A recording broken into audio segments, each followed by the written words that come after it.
My name is H.A. Goodman, and I'm an author, columnist, and journalist. Hit subscribe right now. You definitely want to. You want to hit subscribe. You want to watch this channel as all the insanity unfolds, especially with the Senate. President Trump has power, political power, that is derived not only from the executive branch, but from the Senate. If, heaven forbid, Ruth Bader Ginsburg retires, he will have enough senators, whether it's a 2-senator lead or a 3-senator lead with Rick Scott. I believe that would be a 3-senator advantage. He can nominate whomever he wants, and he won't get impeached because the House, even if any impeachment passes the House, it will be blocked by the Senate. So that is really the height of political power in terms of blocking Democrats and their attempts to oust him from the presidency and appointing judges and appointing the Supreme Court and other powers that go with the Senate, having a Senate majority Republican. But this is really interesting. Rick Scott has around a 12,000 vote lead. And I will read you right here. This is an NBC News article. And both Rick Scott and Bill Nelson went to Washington, D.C., which is hilarious because Bill Nelson's like, I'm here. I'm the duly elected person who eventually cheated my way into the spotlight. Nelson's been there a long time as senator, but NBC News, this is as of today, NBC News has not made a call in the race. As of Tuesday afternoon, Scott leads Nelson 50.1% to 49.9% with a 12,562 vote margin. All right, the deadline is Thursday. He had a 57,000 vote margin. So you gotta wonder, he's still up after all this time. It's over a week after? He's still up by 12,562 votes. Then you have a PolitiFact article, Donald Trump and Rick Scott allege fraud in Broward, Palm Beach vote counting without any evidence. So Donald Trump and Rick Scott allege fraud in Broward, Palm Beach vote counting without any evidence. Democrats allege Trump-Russia collusion without any evidence. Where's the evidence? 2 reports? Where's the evidence? DHS and ODNI report don't state any evidence. John Brennan, James Clapper, James Comey, the Steele dossier is evidence? No. So you have the ODNI, DHS reports. Where's the evidence there? Those are assessments. In fact, there are warranty disclaimers that say the assessments or the statements or the judgments made are with a certain amount of, are with either high to moderate confidence, a certain amount of confidence. The actual warranty disclaimer is hilarious. It basically says don't take anything stated at face value because new information could come up. And there is no certainty in either the DHS or ODNI reports. This is what most Democrats, or especially pundits on the left who have sold their soul to this myth, they've never read the DHS and ODNI reports. They haven't read those reports. I have. And they haven't read the warranty disclaimers. The DHS report has a warranty disclaimer in the beginning. The ODNI report has a warranty disclaimer at the end. I think DHS also has another disclaimer at the end as well. Anyway, the Steele dossier, no evidence of anything. That's just a garbage document. It's a bunch of gossip. Papadopoulos, Flynn, Carter Page, all of them were illegally spied on. Hillary Clinton purchased the Steele dossier. She outsourced the Steele dossier, and also she outsourced CrowdStrike. CrowdStrike, their work was utilized by the FBI, CIA, and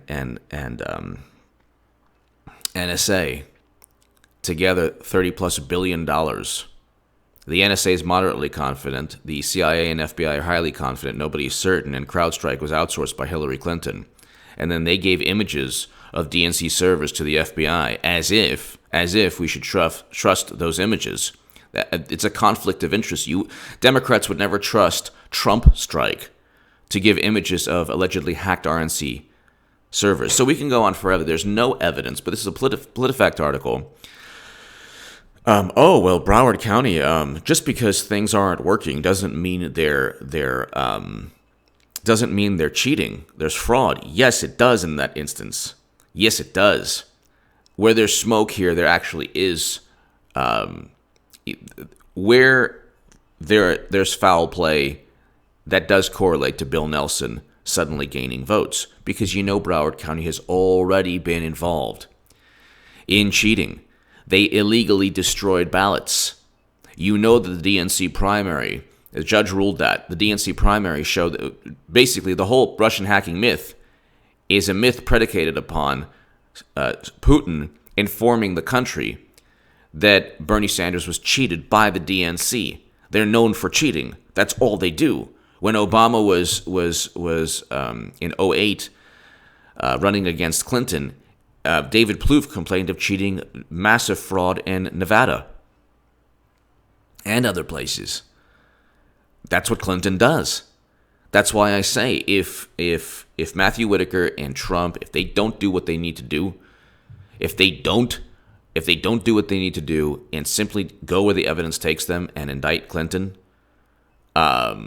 then Trump will be asking for just a miserable life, because Clinton will never stop trying to make his life and his family's life absolutely miserable.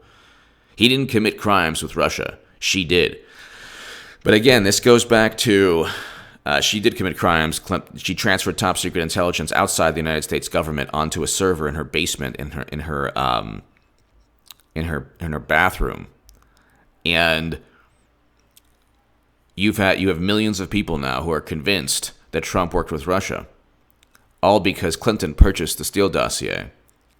And there's still zero evidence for 2 years yet, But with Broward County, if you have suddenly a lead that shrinks from 57,000 to 12,000, and then that shrinking lead coincides with malfunctioning voting machines, ballot boxes just haphazardly left all over precincts, or left at junior high schools where teachers are like calling up and saying, "Hey, there's a ballot box here." You have people who tried to vote twice.